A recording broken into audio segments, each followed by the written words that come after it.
Esta é a I24 News em inglês. Eu sou Natasha Kishuk e obrigada por nos acompanhar. Era para começarmos esta transmissão exatamente às 22 horas. Pouco antes, recebemos alertas no celular sobre a terceira onda de mísseis balísticos contra o centro de Israel. E tivemos que correr para o abrigo antiaéreo. Voltamos agora e em breve chamaremos nossa correspondente sênior para mais atualizações. Hoje é o 7º dia da guerra com o Irã.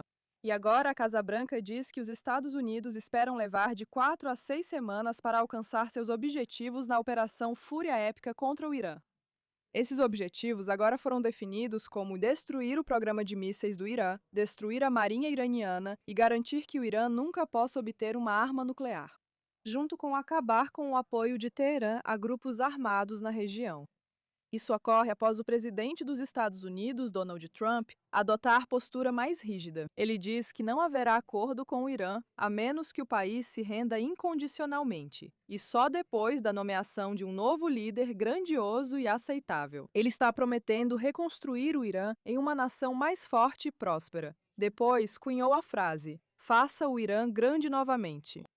Enquanto isso, o centro de Israel acabou de ser alvo, como eu mencionei, da terceira rodada de disparos de mísseis balísticos vindos do Irã, há cerca de 15 minutos. Desde o início da guerra, a República Islâmica lançou mísseis e drones contra 11 países diferentes. Além de Israel, incluindo 8 nações do Golfo, Chipre, que faz parte da União Europeia, a Turquia, que é membro da OTAN, e o Azerbaijão. A Força Aérea Israelense diz que atingiu 400 alvos militares iranianos no oeste do Irã hoje, e estima que o Irã ainda possui cerca de 100 a 200 lançadores de mísseis balísticos restantes.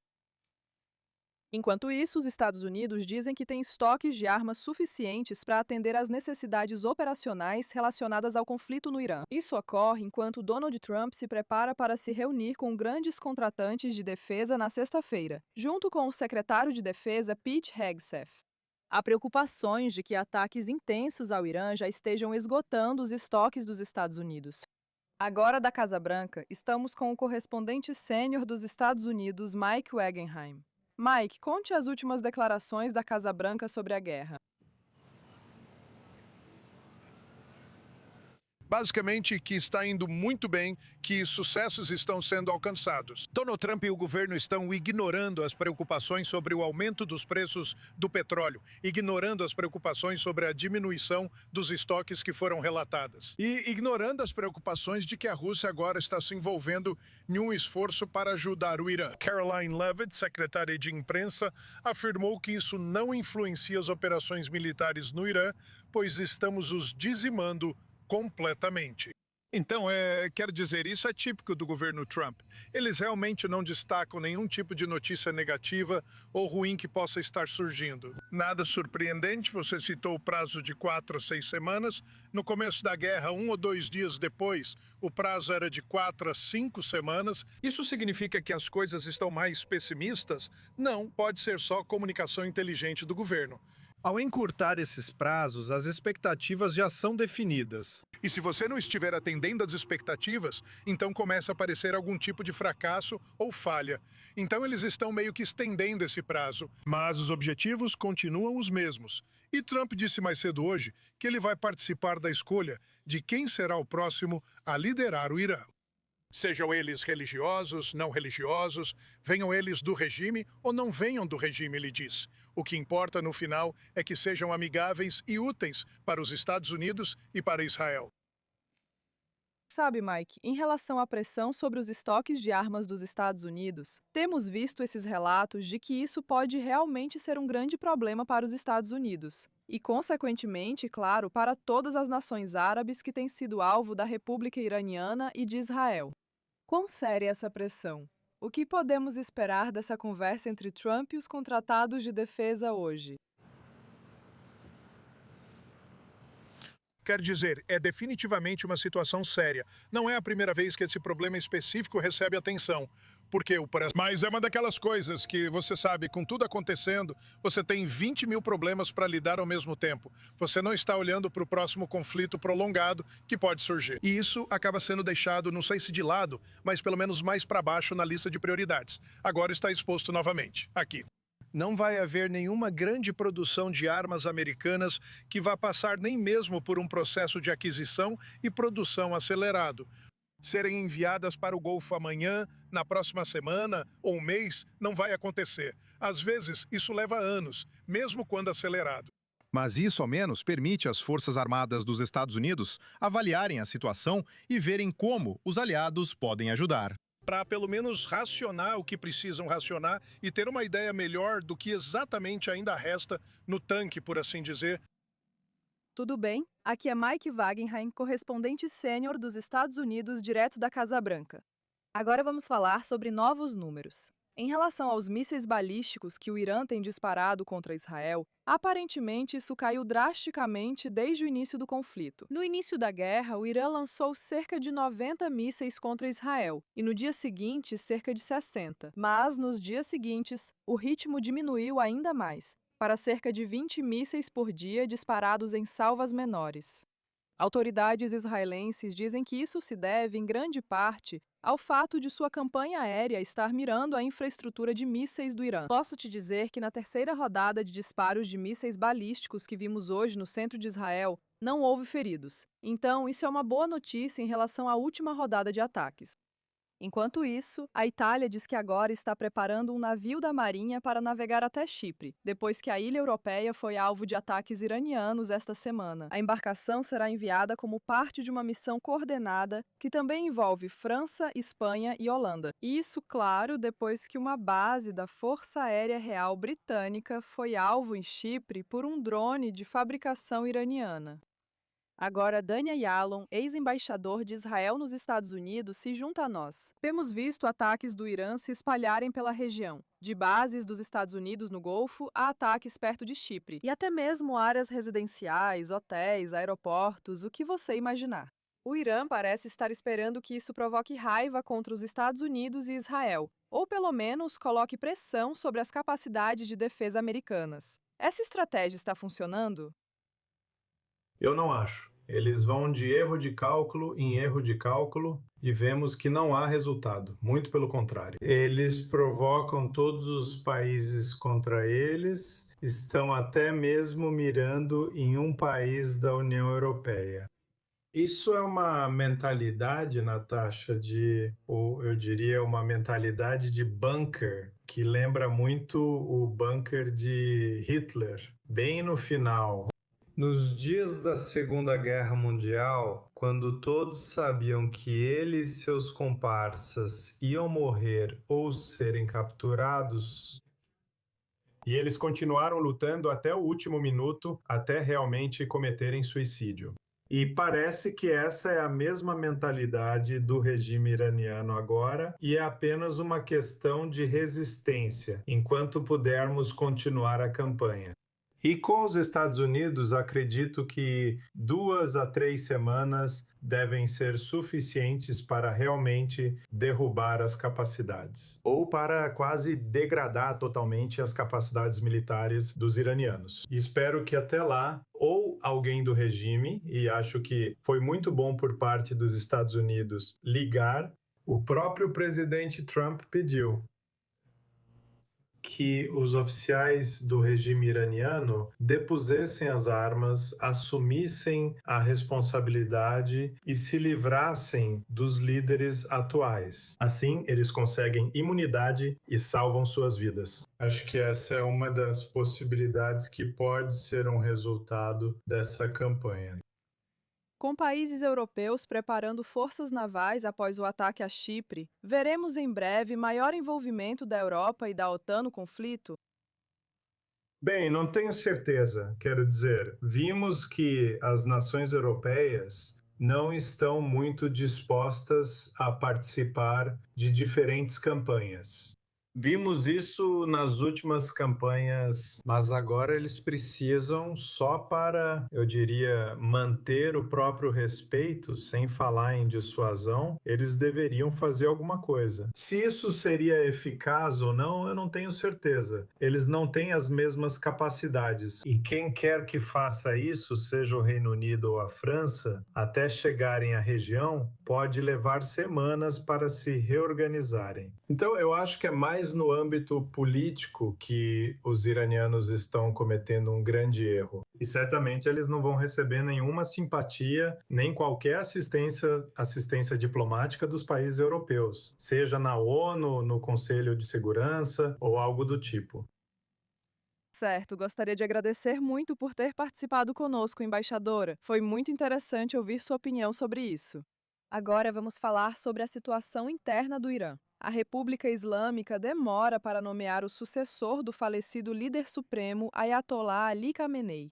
E um novo relatório diz que o motivo parece ser o medo relacionado à segurança. Surpresa, surpresa, segundo autoridades que falaram ao The New York Times. O regime está preocupado que quem assumir o cargo possa se tornar um alvo dos Estados Unidos ou de Israel. Depois que Israel literalmente disse que vai eliminar quem substituir Khamenei agora, o principal candidato, que muitos acreditam ser o próximo na linha de sucessão, é o filho de Khamenei, Mojtaba Khamenei. Autoridades afirmam que só mencionar seu nome já causou alarme no regime. O atraso torna incerta a liderança do Irã em meio à forte pressão militar e a um dos períodos mais voláteis de sua história moderna. Agora recebemos Jason Brodsky. Ele é diretor de políticas da Unidos contra o Irã Nuclear e fala conosco de Nova York. Agora, o homem que é amplamente visto como favorito para substituir Khamenei é seu filho. Esse é o Mojtaba. Mas mesmo falar sobre ele, ou até mesmo mencionar seu nome publicamente, segundo relatos, está deixando os oficiais nervosos dentro da República Islâmica. O que isso realmente nos diz sobre a política interna neste momento? E se vai haver uma sucessão agora? Prazer estar com você. Acho que a República Islâmica tenta equilibrar dois fatores distintos. Um deles é o risco de segurança de nomear publicamente alguém como líder supremo. Há também a necessidade de sinalizar aos públicos internos e à arena internacional que a República Islâmica está sobrevivendo. E essas duas variáveis vão motivar a tomada de decisão sobre quando um sucessor será anunciado para o líder supremo do Irã. Agora, eu acho que Mojtaba Khamenei surgiu como o principal candidato e ele é uma figura controversa no sistema iraniano. Já houve comandantes da Guarda Revolucionária no passado que se opuseram a Mojtaba, reclamando de suas intervenções nos assuntos do Estado, apesar de comandar efetivamente o escritório do pai por muitos anos. Então, eu acho que isso tem o potencial de ser um processo de sucessão muito conturbado. Porque houve relatos não confirmados de que a Guarda Revolucionária tem até pressionado membros da Assembleia de Especialistas para nomeá-lo como líder supremo. Então isso vai aumentar a possibilidade de tensões reais dentro do sistema. Trump agora afirma querer participar da escolha do próximo líder. Na terça-feira, vimos ele descartando o filho do Shah, Reza Pahlavi, como uma alternativa ao regime atual. Nós sabemos, é claro, que Pahlavi tem muito apoio da diáspora iraniana. Então acho que a pergunta seria: quais são as opções disponíveis e quem realmente receberia mais apoio dos iranianos? Bem, eu acho que a realidade é que cabe ao povo iraniano decidir quem eles querem que lidere o país. Acredito que a política dos Estados Unidos deveria focar nisso. E você sabe, claro, o governo dos Estados Unidos quer alguém que vá ser simpático e implemente políticas que promovam os interesses dos Estados Unidos. Mas eu acho que há limites para o que o governo dos Estados Unidos pode alcançar em relação à intervenção no processo de sucessão na República Islâmica. Eu acho que, Mojtaba Khamenei pode ser fortalecido em sua candidatura, dadas essas recentes declarações da Casa Branca. Então, eu acho que esse é um sistema construído sobre o anti-americanismo, e neste momento isso não mudou. E não há evidências de que isso vá mudar em um futuro próximo, a menos e até que haja um cenário de colapso do regime. Certo, Jason, gostaria de te agradecer muito por compartilhar esse ponto de vista conosco. Obviamente, há muitas dúvidas sobre o quão fraco o regime está neste momento. Mas o que os israelenses estão focando principalmente é no que está acontecendo no norte de Israel. Antes de comentar, quero informar que há uma atualização médica sobre o último ataque com mísseis balísticos. O ataque iraniano mais recente não teve nenhum relato de feridos. O míssil foi interceptado pelos sistemas de defesa árabes e, de acordo com avaliações militares preliminares, não há relatos de impactos diretos. Sabe, só em relação ao Hezbollah. Na segunda-feira, o grupo proxy iraniano lançou mísseis e drones contra Israel em apoio à República Islâmica. Hoje, 8 soldados das FDI foram feridos em um ataque de foguetes do Hezbollah, 5 em estado grave, entre eles o filho do ministro das Finanças, Bezalel Smotrich. Agora, as FDI dizem que atingiram o quartel-general do IRGC em Beirute após uma onda de ataques aéreos no reduto do Hezbollah, nos subúrbios do sul da capital. As FDI dizem que o quartel-general servia à Força Aérea do IRGC. E eu quero chamar agora a nossa correspondente, Ariel Osran, que está aqui conosco no estúdio. Obviamente, estamos vendo agora essas declarações do Hezbollah também de que uma guerra com Israel é inevitável neste momento.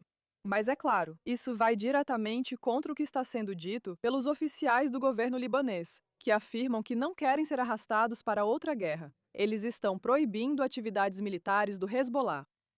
Explique como isso vai funcionar e se atualmente o governo libanês tem poder para impedir o Hezbollah de atacar Israel. Olha, por um lado, o governo libanês já anunciou abertamente no ano passado que vai desarmar o Hezbollah, que na verdade até já começou. Concluiu o desmantelamento de sua infraestrutura ao sul do rio Litani e está continuando para a próxima fase de desmantelamento de sua infraestrutura militar ao norte do rio Litani. Mas o que estamos vendo agora é que o Hezbollah tem ampla infraestrutura militar, tanto ao norte quanto ao sul do rio Litani. Agora, estamos meio que ouvindo duas vozes, ou o governo libanês falando com duas vozes. Uma delas, o primeiro-ministro Nawaf Salam, adotando um tom muito mais duro, proibindo a Guarda Revolucionária Iraniana no Líbano, exigindo vistos para iranianos e, ainda assim, o presidente libanês Joseph Aoun. Em declaração nesta noite, ele pediu à comunidade internacional que interrompa os ataques israelenses sem citar o Hezbollah, responsável por envolver o Líbano na guerra. Certo, vamos seguir com a discussão. Após o intervalo, ainda há muito a tratar. Sobre o Hezbollah no norte de Israel, continue conosco. Intervalo comercial de 2 minutos. Até já!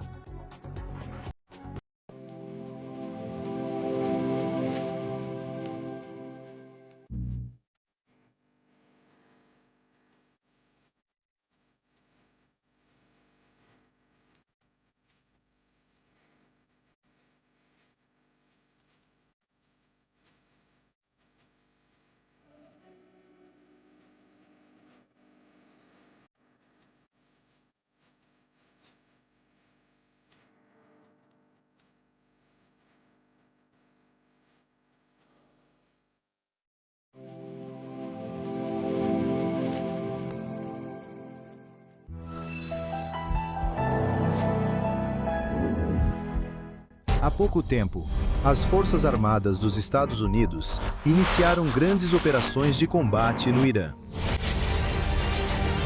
Os ataques continuam em todo o estado de Israel. Estamos vendo dezenas de pessoas que acabaram de ser resgatadas. Vamos dar uma volta pelo local porque isso é incrivelmente interessante. Agora. O Irã atacou mais países árabes do que Israel jamais fez. Meu Deus, sério. Eles estão atacando toda a região. Isso, na verdade, saiu pela culatra para os iranianos. O Hezbollah cometeu um grande erro ao nos atacar. Nós temos capacidade para ir muito além disso. Nós vamos fazer isso.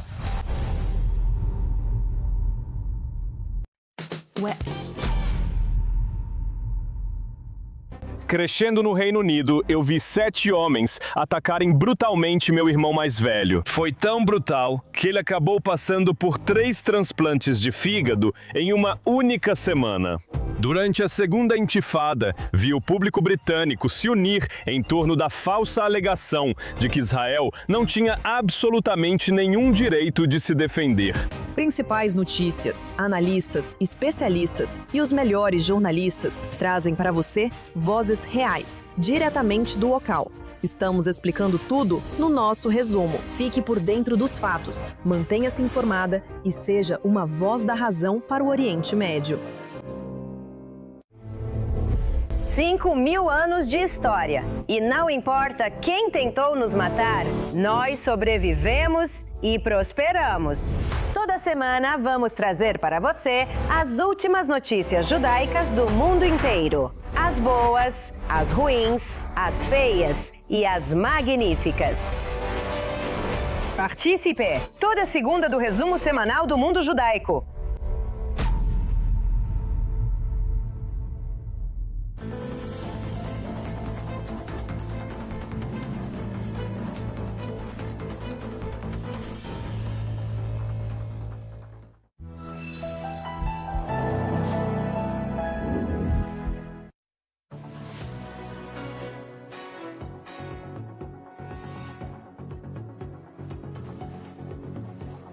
Estamos de volta na I24 News. Eu sou Natasha Kirschig e obrigada por continuar conosco.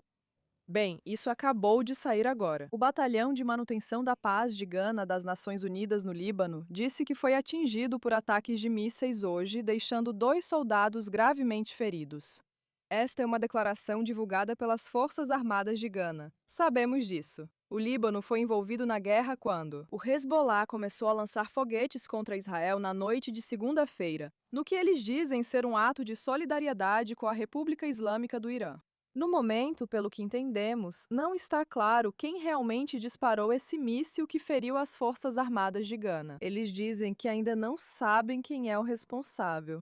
Mas essa é só mais uma atualização tensa que vemos hoje. 8 soldados das FDI foram feridos em ataque de foguetes do Hezbollah, 5 gravemente, incluindo o senador e ministro das Finanças Bezalel Smotrich.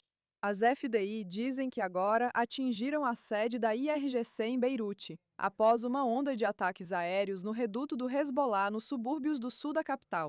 As FDI dizem que a sede servia à Força Aérea da IRGC.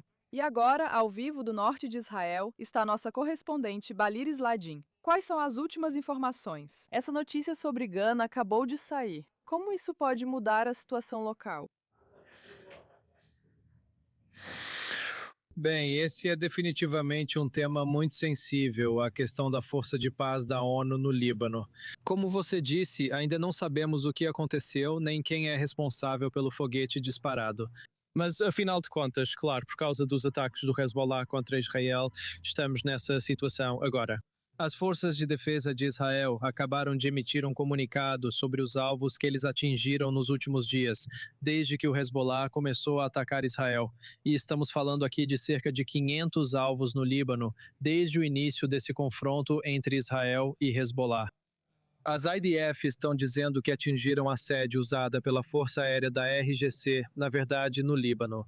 Uma sede usada pela unidade naval da organização Hezbollah, uma sede usada pelo Executive Council da organização Hezbollah e também outra sede usada pela unidade financeira do Hezbollah. Ou seja, estamos vendo que as IDF não estão parando, continuam atacando o Hezbollah e colocando cada vez mais pressão sobre a organização. Isso, é claro, vem depois do que vimos hoje acontecendo em Beirute. Os ataques aéreos que continuamente atingiram prédios pertencentes ao Hezbollah após a ordem de evacuação, que fez cerca de 500 mil de pessoas ficarem deslocadas. Então, isso, é claro, coloca mais pressão sobre o Hezbollah, mas precisamos ser realistas aqui. Afinal, o Hezbollah sabia que isso iria acontecer hoje. Eles emitiram 20 comunicados até agora, registrando suas atividades contra soldados israelenses. Eles estão falando sobre os ataques com foguetes, os ataques com drones contra comunidades do norte de Israel e também sobre os confrontos que aconteceram com frequência recentemente entre operativos do Hezbollah e soldados das FDI. E como você mencionou, temos uma declaração das FDI dizendo que 8 soldados ficaram feridos hoje. Seguindo outra declaração de ontem falando sobre 2 soldados feridos em estado grave. Então isso, claro, não vai ser... A expansão dessa operação terrestre vai ter um custo, aparentemente. Mas como ouvimos de Azamir, o chefe do Estado-Maior, o objetivo, afinal, é desmantelar o Hezbollah. Esse é um objetivo difícil, claro, mas aparentemente Israel está determinado desta vez a desmantelar o Hezbollah. Depois de todos esses confrontos que vêm acontecendo ao longo dos anos com essa organização... certo, gostaria de agradecer por estar conosco. Balir, ao vivo do norte de Israel, na fronteira com o Líbano. Ele mencionou: Hezbollah afirma que nova guerra com Israel é inevitável e passou meses reabastecendo seu arsenal de foguetes e drones com o apoio do Irã e de suas próprias fábricas de armas. O governo libanês está furioso e afirma ter proibido o grupo terrorista e a Guarda Revolucionária Iraniana de realizar atividades militares no país. Autoridades libanesas informam que mais de 100 pessoas já morreram. Recebemos essa notícia agora. Ataques israelenses no leste do Líbano mataram ao menos 9 pessoas na sexta-feira, segundo o Ministério da Saúde libanês. Este é o 5º dia de combates entre Israel e Irã. Voltando ao Hezbollah, que também tem lançado foguetes e drones de forma constante contra o Estado de Israel.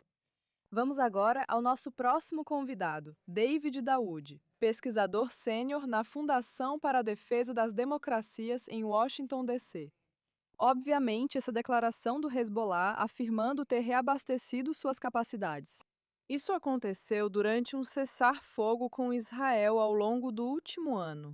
Como o Hezbollah conseguiu manter capacidades militares tão significativas e fazer isso enquanto o governo libanês tinha a tarefa de basicamente garantir que isso não acontecesse? Bem, obrigado por me receberem. Essa é uma ótima pergunta. O Hezbollah se gaba disso há algum tempo, desde 8 de julho de 2025. Naim Qassim, o secretário-geral do Hezbollah, respondeu às alegações de vários oficiais libaneses de que eles haviam realizado, de diferentes formas, 500 missões contra posições do Hezbollah, ou desmantelado 500 posições do Hezbollah, e essa posição mudou. Se isso ocorreu ao norte ou sul do rio Litani, Mehadin perguntou sobre isso ao sul do rio, onde o Hezbollah teria prometido se desarmar. Ele respondeu que, graças a Deus, o país... Bem, foi o que ele disse. Desculpe, eles desmantelaram o que viram e, graças a Deus, o país é vasto. Acompanhamento, 27 de setembro.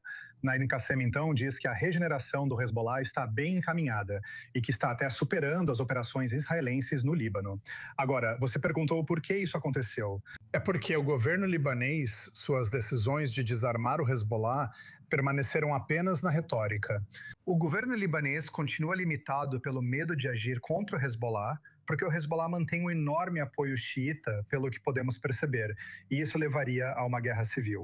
Então, ao invés de cumprir o plano de desarmar o Hezbollah até o final do ano, que foi o que prometeram inicialmente, eles mudaram os critérios e passaram a dizer que iriam apenas desarmar o Hezbollah ao sul do rio Litani até o final do ano. E depois disso, o Líbano novamente mudou sua posição, dizendo não é desarmamento, é contenção das armas do Hezbollah, basicamente apenas cercando o arsenal deles. Por isso, em 8 de janeiro, as Forças Armadas libanesas declaram controle ao sul do rio Litani, enquanto o Hezbollah se recusa a se comprometer. As forças de defesa de Israel seguem atacando ativos e pessoal do Hezbollah ao sul do rio Litani, afirmando que eles se regeneram nessa região. E os ataques que vimos nos últimos dias vieram do sul do rio Litani, porque o Líbano não acompanhou sua retórica com ação. Como podemos esperar que o governo libanês responda agora ao Hezbollah, dizendo que uma nova guerra com Israel é inevitável? Neste momento, obviamente, não há mais volta aqui.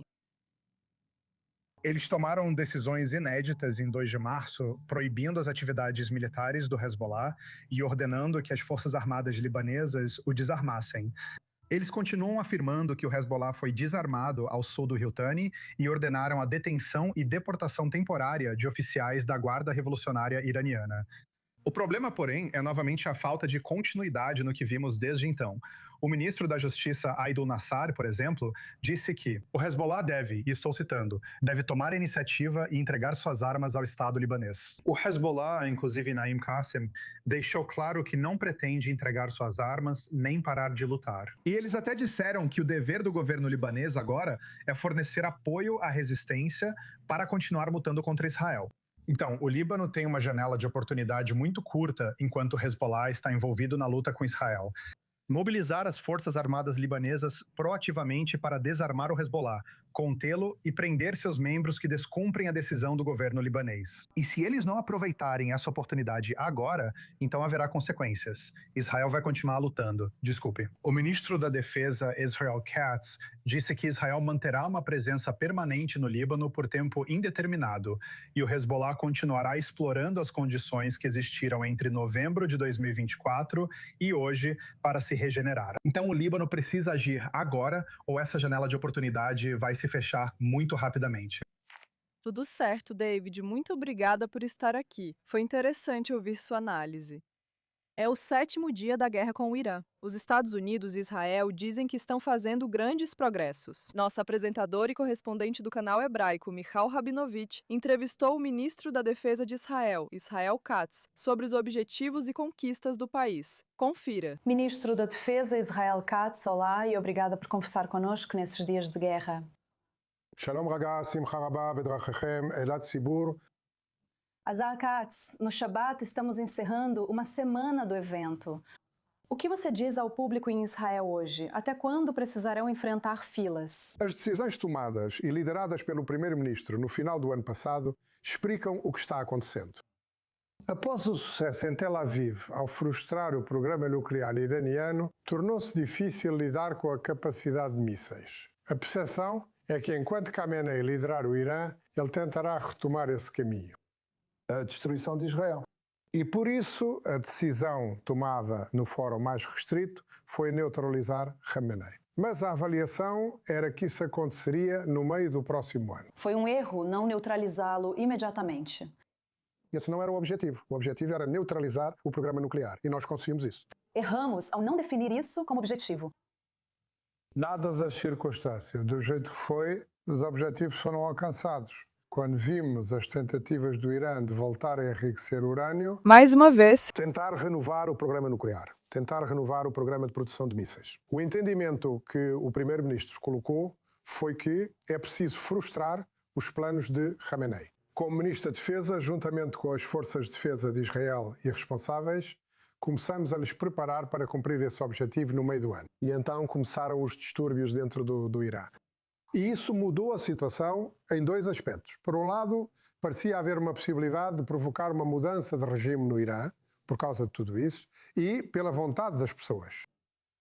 Por outro lado, isso aumentou o perigo de um ataque iminente. E decidimos antecipar o evento para fevereiro. E aqui o primeiro-ministro fez algo que poucos líderes no mundo fariam, talvez ninguém mais pudesse fazer. Disseram que uma parceria com o presidente dos Estados Unidos teria influência e impacto, que as decisões foram tomadas em conjunto. No fim, a construção das capacidades levou à decisão antecipada, dependendo das circunstâncias. Quem, no sábado à noite? Isso ocorreu sábado de manhã, após informações de inteligência levarem à reunião. Vocês detectaram uma ameaça real contra Israel? Algum tipo de preparação ou ordem? Alguma informação que levou vocês a tomar essa ação específica? A decisão de eliminar Khamenei, que foi colocada pelo primeiro-ministro, aconteceu porque vimos que ele não desistia. Queria voltar ao plano de extermínio. E dentro desse planejamento era para ser uma operação israelense. E envolveram o presidente Trump. Havia uma oportunidade. Expandir essa questão e, nesse contexto, nesses dias, são frustradas. E uma escala impressionante, e agora estamos vendo aqui. Diminuir a capacidade do Irã de lançar mísseis contra Israel e forças americanas na região. Veja o gráfico caindo. Quando espera uma queda drástica? A queda é drástica, por isso também decidimos. As forças de defesa de Israel, órgãos de segurança e o primeiro-ministro decidiram reabrir parcialmente a economia. Que o povo iraniano aproveite isso para alcançar um resultado perfeito, que é a troca de regime. Depois do acordo, Avi Netanyahu disse: alcançamos uma vitória histórica que ficará aqui por gerações. E você disse: destruímos todas as fábricas balísticas, todos os locais de produção balística. No final das contas, estamos 9 meses depois, em mais um confronto direto com o Irã. O que nos garante que desta vez será diferente e que daqui a 9 meses não estaremos novamente nessa situação? Enfraquecemos a capacidade nuclear do Irã, impedimos uma ameaça real e imediata de destruição contra o Estado de Israel. Esse era o objetivo principal, atingir os locais de produção de mísseis. Atacamos todos os locais, mas não destruímos totalmente. Um estoque de mísseis que restou ou estava em outros lugares. Agora vemos que eles reconstruíram em 9 meses tudo o que destruímos. Restou um certo estoque de mísseis de antes. Hoje, diante dos cidadãos do Estado de Israel, não haverá mais uma rodada com o Irã. Nós vamos até o fim. Nunca se assumem compromissos desse tipo. Sabemos o que estamos fazendo e o que isso traz, e uma pessoa responsável nunca viria agora assumir compromissos sobre rodadas hipotéticas e teóricas. Onde está o ponto de rendição? Não espere que iranianos subam no parlamento de Teherã e levantem bandeira branca. Irã, vocês vão chamar direto o prédio. Agora, quando chegar a hora, eu suponho que haverá um chamado para a sua saída. Israel e Estados Unidos. Suponho o que Israel quer ver no Irã em termos de governo. Quem vai sentar lá e assumir o controle? Mas o que Israel quer ver em termos de liderança? Será que vai ser uma oposição curda armada? Será que vai ser Pahlavi? Será que vai ser outra coisa? E no final das contas, o povo lá precisa dizer o que pensa e apontar seus próprios caminhos. Isso pode ser uma opção mais extrema. Acho que Israel está vindo agora para dizer a essa pessoa ou àquela. Esse regime não deve nomear ou manter quem apoia o plano de destruição de Israel. Mojtaba Khamenei, o filho de Khamenei, o filho de Shamaut. Para mim, esse regime é ilegítimo. Ele está na mira.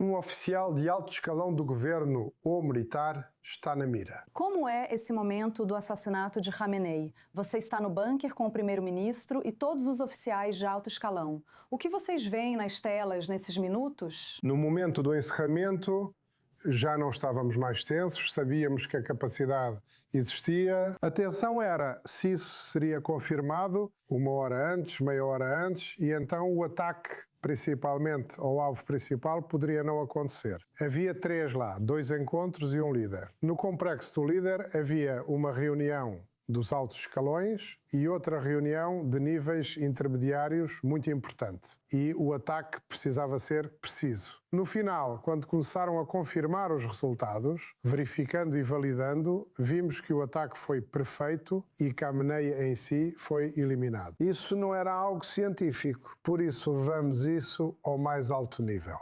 Quanto tempo até receber a imagem que confirma a mesma que o primeiro-ministro viu? Não está. Mariboin igual a Stutosen. Congue 0,3, 0,2 ciclones até Karin. Karin e CAHFN. Foi um resultado claro, incrível e perfeito. O que está acontecendo agora, estou dizendo o poder agora. Estou dizendo que estou em Malta, Irã. Ele poderia ser atingido diretamente por uma metralhadora. Eu sou. Não é burro por caso. Eu ainda não sei o suficiente sobre a profundidade disso. E a liderança iraniana também não sabe o suficiente. Eu sou. Acho que há uma maneira ou outra de chegar a um acordo entre os Estados Unidos e o Irã neste momento, porque... Estou dizendo agora. Estou dizendo o agora. Estou dizendo poder agora. Estou dizendo o presidente Trump. Se eles não conseguiram abrir mão de suas armas nucleares, isso não era relevante. E hoje não é relevante. Hoje estamos agindo com força juntos. É relevante porque os Estados Unidos, em algum momento, assim como já aconteceu no passado, podem colocar um freio nisso. O que eu estou dizendo agora, eu estou dizendo o seguinte. O presidente dos Estados Unidos disse que ele cancelaria o período de 12 dias. Estou dizendo isso agora. Eu sou agora. Estou dizendo. Foi difícil para ele, mas tudo bem. Ele vai se acostumar com isso. Estou dizendo agora. Eu sou o Cássio, eles são americanos. Eles são Brexit. Há cooperação. Estou dizendo que Israel pode agir por conta própria, tem legitimidade, se o todo... Afirmamos desde o início que agiríamos por conta própria e quando dissemos isso, tudo se encaixou. Falo de poder agora. Como você vê o quadro final, o desfecho de todo o processo e como tudo vai terminar? Estou dizendo que ele vai aproveitar essa oportunidade, ameaçar esse regime assassino e construir um Estado lá. Eu sou o agora. Eu sou o agora. Estou dizendo o poder agora, estou dizendo o poder agora, o agora. Estou dizendo o poder agora. Eu estou dizendo o poder. Nós. Os acontecimentos contra o Hezbollah nos últimos dias. Houve muitas conquistas no norte, desde Amkelavi, mas houve muito Hezbollah. E você certamente esperava que ele se juntasse. Qual é o plano que Israel quer alcançar e por que eles não reduzem? Vamos tentar achar uma solução para seu problema, pois ele está chegando. Essa é a definição de objetivo de guerra. Isso é guerra. Isso é resultado do facto de que o Hezbollah veio e ficou para ver e nós tínhamos informações. Decidimos parar, mas não conseguimos e agora estamos agindo em resistência. Não é mais como era antes. Sim, se houver uma chance para... Estamos pressionando muito eles. A pressão iraniana foi forte, até Naim Kassim admitiu que falharam. E é isso, temos que arcar com as consequências. A normalização com o Líbano e os libaneses é realista e um objetivo do ponto de vista médico? Não podemos normalizar, pois o Hezbollah é a principal força no Líbano. E há processos que aconteceram do governo e agora é preciso implementar a política para separá-la do mercado de ações. Se isso ocorrer, Líbano e Israel poderão ter boas relações. Estamos prestes a celebrar, em mais um mês, o feriado da Páscoa, o feriado da liberdade. Esperamos que para o povo judeu e para o povo iraniano haja liberdade de verdade. Espero que o feriado da Páscoa, que é o feriado da liberdade, traga liberdade para todos. Muito obrigado ao povo judeu e um forte feriado israelense. Ministro da Defesa, Israel Katz, muito obrigada. Muito obrigado, muito obrigado. Chamo agora nossa correspondente sênior no Oriente Médio, Ariel Osram, para as últimas atualizações. Vimos outra onda de mísseis balísticos do Irã e ataques contínuos no Líbano. Pode resumir o que nossos telespectadores precisam saber agora? Sim, então uma onda de ataques aéreos no sul do Líbano. Coincidindo com isso, o Ministério da Defesa do Catar disse que o Irã lançou 10 drones em múltiplas ondas para o território do país. Eles interceptaram 9, um caiu em território aberto. Um drone atacou um hotel em Erbil, no Kurdistão iraquiano. Agora, isso é interessante porque, pouco antes desse ataque de drone, a Embaixada dos Estados Unidos em Bagdá, na verdade, alertou que milícias alinhadas ao Irã poderiam tentar atacar hotéis no Kurdistão iraquiano, frequentados por estrangeiros, e pediu que cidadãos americanos e hóspedes estrangeiros evacuassem a área. Também temos a Arábia Saudita, segundo relatos, intensificando o contato direto com o Irã numa tentativa de diminuir as tensões e evitar ou neutralizar a guerra. Isso é de acordo com a Bloomberg, citando vários oficiais europeus e a Guarda Revolucionária Islâmica. Eles lideram a Guarda Revolucionária Islâmica, afirmando que recebe com satisfação a decisão americana de ter a Marinha dos Estados Unidos escoltando navios pelo Estreito de Hormuz, dizendo, na verdade, que estamos aguardando a presença deles, em um tom meio cínico, insinuando que talvez eles realmente decidam atacar esses navios de escolta. Esse é o motivo pelo qual eles estão escoltando os navios. Afinal de contas, porque tivemos vários navios sendo atacados na costa do Irã desde que essa guerra começou. Então isso pode indicar uma escalada, e é isso que estamos vendo. Com lançamentos contra Israel, tivemos quase 2 a 3 ataques de foguetes do Hezbollah contra comunidades no norte de Israel e tivemos 3 ataques em direção ao centro de Israel. E com essas últimas atualizações, essa guerra está realmente a todo vapor. Certo, quero te agradecer por nos dar essa explicação. Aqui em Israel, temos visto pessoas correndo de um lado para o outro em direção aos abrigos. O comando da Frente Interna parece ter aliviado as restrições, mas, claro, continuamos vendo ataques no país. E eu, na verdade, quero chamar nossa correspondente, Emily Francis. Ela vai se juntar a nós ao vivo de Tel Aviv. Já temos ela? Ah, ok. Na verdade, ela acabou de gravar isso. Vamos ouvir o que ela tem a dizer sobre quando o país vai realmente voltar a funcionar completamente. Bem, embora normalmente as noites de sexta-feira no coração de Tel Aviv sejam noites em que você vê muitas pessoas, muitos restaurantes, bares e cafés abertos aqui no bairro Nakalat Binyamin, não é bem assim agora. Você pode ver. Os restaurantes estão abertos, mas ainda há muito poucas pessoas. Ainda se sente um espírito de resiliência aqui, mas a maioria das pessoas está optando por ficar em casa. Especialmente porque tivemos um alarme há cerca de 1 hora, fazendo com que as pessoas corressem para os abrigos mais uma vez.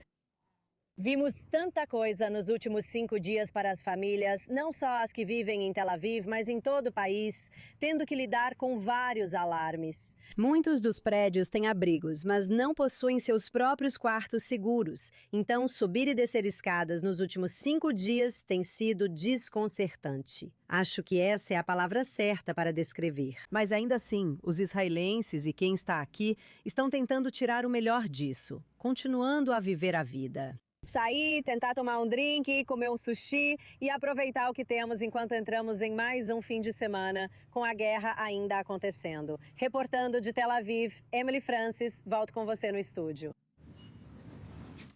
Certo. Quero voltar para nossa correspondente sênior no Oriente Médio, Ariel Ostrom.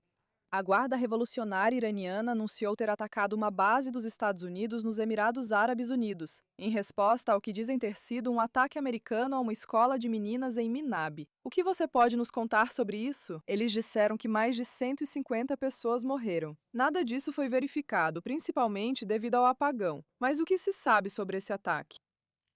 Bem, sabemos que há relatos conflitantes porque a escola fica diretamente ao lado do que costumava ser uma sede da Guarda Revolucionária Iraniana. Então existe a possibilidade de que esse tenha sido um míssil que errou o alvo, ou um míssil desgovernado por parte da Guarda Revolucionária Iraniana que foi lançado, falhou e caiu dentro da escola. Já vimos isso acontecer em Gaza inúmeras vezes. Cerca de 20% de todos os mísseis da Jihad Islâmica Palestina falharam e caíram dentro do território de Gaza. Mas quando há vítimas, eles simplesmente relatam como vítimas israelenses causadas por ataques israelenses. Então, realmente, não há como verificar isso de forma independente. Mas a Guarda Revolucionária Islâmica já atacou várias bases. E, na verdade, eles usaram essa alegação para retaliar contra o ataque à escola e todos os ataques recentes contra Israel, por exemplo, não apenas contra os Estados Unidos. Na verdade, a Guarda Revolucionária Islâmica disse em um comunicado há pouco tempo que eles atacaram bases aéreas dos Estados Unidos. A base Sheikh Issa e Jafar no Bahrein, a base Al-Ali Salam no Kuwait e a base aérea Muafiq Salih Salti na Jordânia.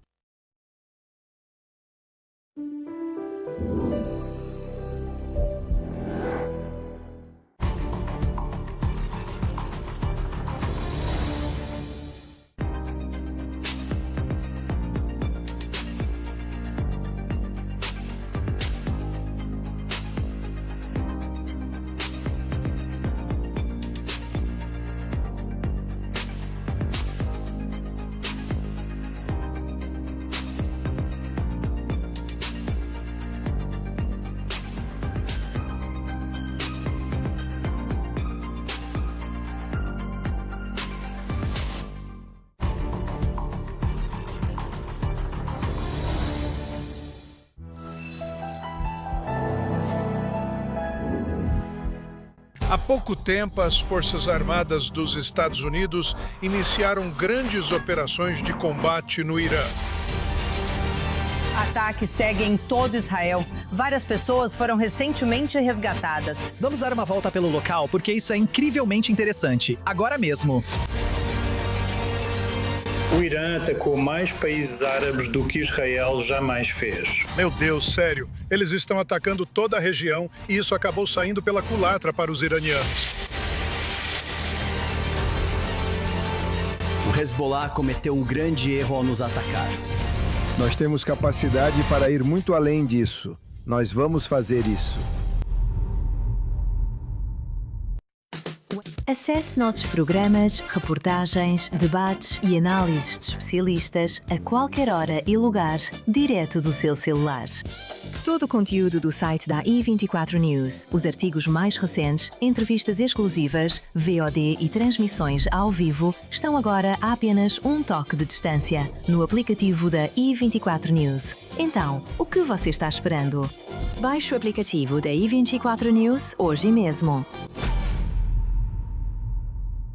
Toda semana, levamos você em uma jornada para conhecer as pessoas que estão moldando o amanhã, bem aqui, no coração da nação das startups. Saúde, cultura, mobilidade, agricultura. Inovação não é apenas uma palavra da moda aqui. Inovação está em todo lugar. Junte-se a nós toda semana para conhecer os bastidores da inovação feita aqui em Israel.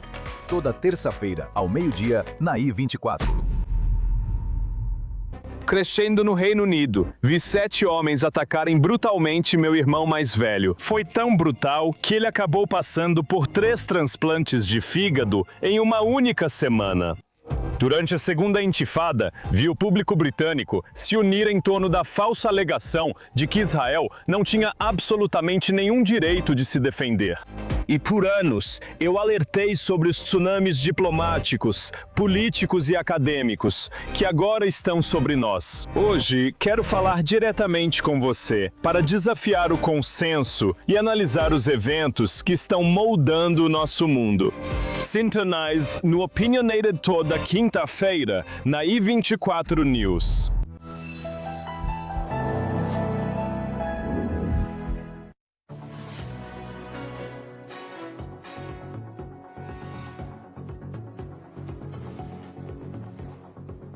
E estamos de volta na i24 News. Eu sou Natasha Kirschik e obrigada por continuar conosco. É o 7º dia da guerra com o Irã, e a Casa Branca agora diz que os Estados Unidos esperam que leve de 4 a 6 semanas para alcançar seus objetivos na Operação Fúria Épica contra o Irã. Esses objetivos agora foram definidos como destruir o programa de mísseis do Irã, destruir a marinha iraniana, garantir que o Irã nunca possa obter uma arma nuclear e fazer com que Teherã pare de apoiar grupos armados na região.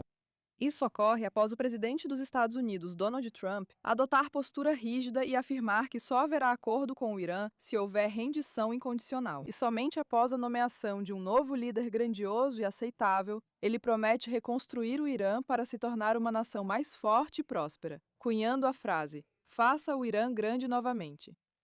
Enquanto isso, o centro de Israel acabou de ser alvo de mais uma rodada de disparos de mísseis balísticos vindos do Irã, cerca de 1 hora atrás. Neste momento, porém, o míssil foi interceptado e não houve impacto direto. Desde o início da guerra, a República Islâmica tem disparado mísseis e drones contra 11 países diferentes, além de Israel, incluindo 8 nações do Golfo, Chipre e a União Europeia, o membro da OTAN Turquia e o Azerbaijão. A Força Aérea de Israel diz que atingiu 400 alvos militares iranianos no oeste do Irã hoje, e estima que o Irã ainda possui de 100 a 200 lançadores de mísseis balísticos restantes. Os Estados Unidos dizem que possuem estoques de armas suficientes para atender às necessidades operacionais relacionadas ao conflito no Irã. Isso ocorre enquanto Donald Trump se prepara para se reunir com grandes contratantes de defesa na sexta, ao lado do secretário de Defesa Pete Hegseth, com preocupações de que dias de ataques intensos ao Irã já estejam esgotando os estoques dos Estados Unidos. Agora falamos com Mike Wagenheim, nosso correspondente sênior nos Estados Unidos, direto da Casa Branca. Quão grave é o esgotamento dos estoques de armas dos Estados Unidos? No fim, as empresas de defesa conseguem mesmo aumentar a produção para atender a demanda, considerando o prazo citado pela Casa Branca de que a guerra deve durar de 4 a 6 semanas? Já era uma preocupação antiga dos oficiais de defesa. Natasha, na administração anterior, algumas ações foram tomadas. Os orçamentos aumentaram em alguns pontos, mas isso demora para chegar à produção. Agora, Donald Trump se reuniu com os executivos das empresas de defesa aqui na Casa Branca. Ele acabou de postar há pouco tempo, disse que concluiu a reunião. Foi a maior reunião de empresas de fabricação de defesa dos Estados Unidos. Ele disse que esses fabricantes de defesa concordaram em quadruplicar a produção de munições de precisão de alta tecnologia. Ele chama isso de classe requintada de armamentos. Ele disse que alguns desses projetos estão em andamento há alguns meses e que eles continuarão em um ritmo acelerado neste momento, acrescentou ele. Nós, como Estados Unidos, temos quase munição ilimitada de grau médio e médio superior, que está sendo usada no Irã e na Venezuela, por exemplo. Mesmo assim, ele afirma haver suprimento ilimitado, mas também diz que aumentaremos os pedidos dessas armas. Não sei como conciliar isso. Outra reunião ocorrerá em alguns meses. Ele disse que os estados estão propondo locais para fábricas que serão abertas por algumas dessas empresas de defesa. Mas, novamente, essas são coisas que só vão acontecer daqui a alguns anos e não tem muita relevância para o que vai acontecer nos próximos dias e semanas. Certo, Mike. Muito obrigada por estar conosco e explicar tudo isso. Novas reportagens dizem que a Arábia Saudita tem intensificado conversas diretas e secretas com o Irã, tentando conter a guerra. Isso agora está abalando os mercados e ameaçando arrastar mais países da região para o conflito. Autoridades europeias afirmam que diplomatas sauditas e canais de inteligência tentam urgentemente acalmar a situação. Até agora, Teherã não demonstra disposição para negociar com Israel ou os Estados Unidos. Isso acontece enquanto Trump diz que não haverá acordo e apenas rendição incondicional da República Islâmica. Para aprofundar o tema, contamos com nossa correspondente sênior no Oriente Médio, Ariel Oziran. Então, sabe, até bem recentemente, na verdade, que a Arábia Saudita e o Irã restabeleceram relações diplomáticas. Quão significativo é o fato de Riad, de repente, estar tentando atuar como mediador no meio desta guerra? Bem, não tenho certeza se eles estão atuando como mediadores. Acho que eles estão, de acordo com essas reportagens, pedindo ao Irã para parar. Então, no final das contas, acho que precisamos olhar para isso sob duas perspectivas diferentes. A primeira é que a Arábia Saudita teme que essa guerra vá se prolongar, talvez escalar, e que o Irã aumente seus ataques ao seu território. Estamos vendo vários ataques diários a diversas bases e dentro de bases dos Estados Unidos, dentro do território saudita, mas também houve no início da semana ataques direcionados à infraestrutura de petróleo. E olhando para trás, com a má lembrança de 2019 e 2021, quando as instalações da Aramco foram severamente danificadas pelos Houthis a mando do Irã, os sauditas temem que esse cenário se repita. Essa é uma forma de ver a situação. A outra forma de ver é que, para fins de imagem, a Arábia Saudita quer parecer disposta a dialogar com o Irã, mantendo um canal de diálogo aberto. Essa também é a explicação predominante para o motivo pelo qual eles restabeleceram relações com o Irã em primeiro lugar. Tentando manter o inimigo por perto, tentando pelo menos mostrar a aparência de um canal diplomático aberto, de estar alinhado com os iranianos. Quando sabemos que, a portas fechadas, a Arábia Saudita está mais alinhada, pelo menos em termos de defesa, com Israel, sabe, isso provavelmente foi abalado por essa ruptura entre a Arábia Saudita e os Emirados Árabes Unidos nos últimos meses. Não vamos entrar nesse assunto. Mas, no final das contas, é isso que a Arábia Saudita precisa fazer como parte de sua posição regional como líder do mundo árabe. Tentar apelar para o lado melhor do Irã.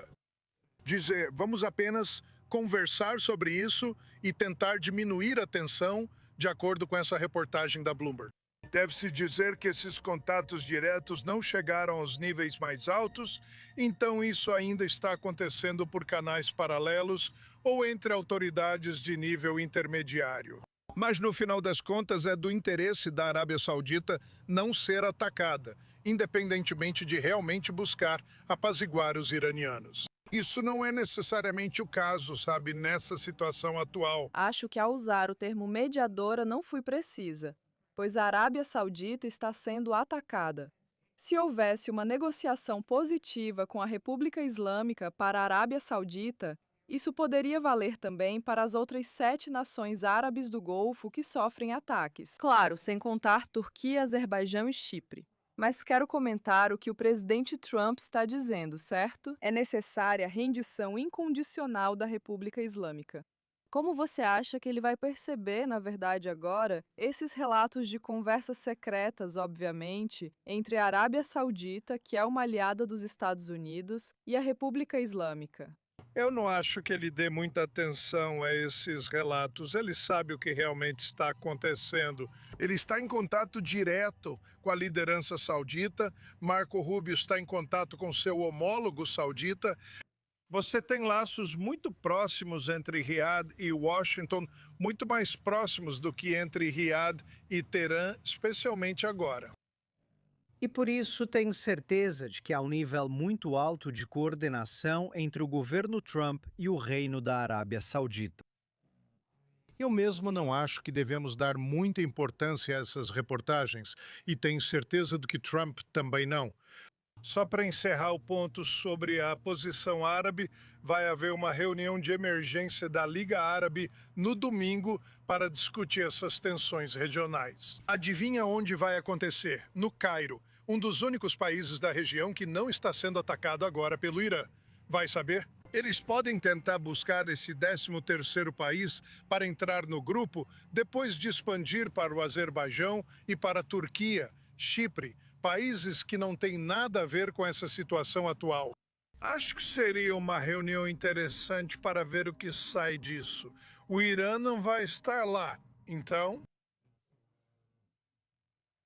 Além dessa reunião da Liga Árabe, eu também esperaria que houvesse uma sessão de emergência do Conselho de Cooperação do Golfo, o CCG. Todos os 6 países foram alvo. Tenho ainda mais certeza de que todos os 6 ministros da Defesa, e talvez até em um nível mais alto, estão em contato constante, tentando coordenar uma resposta.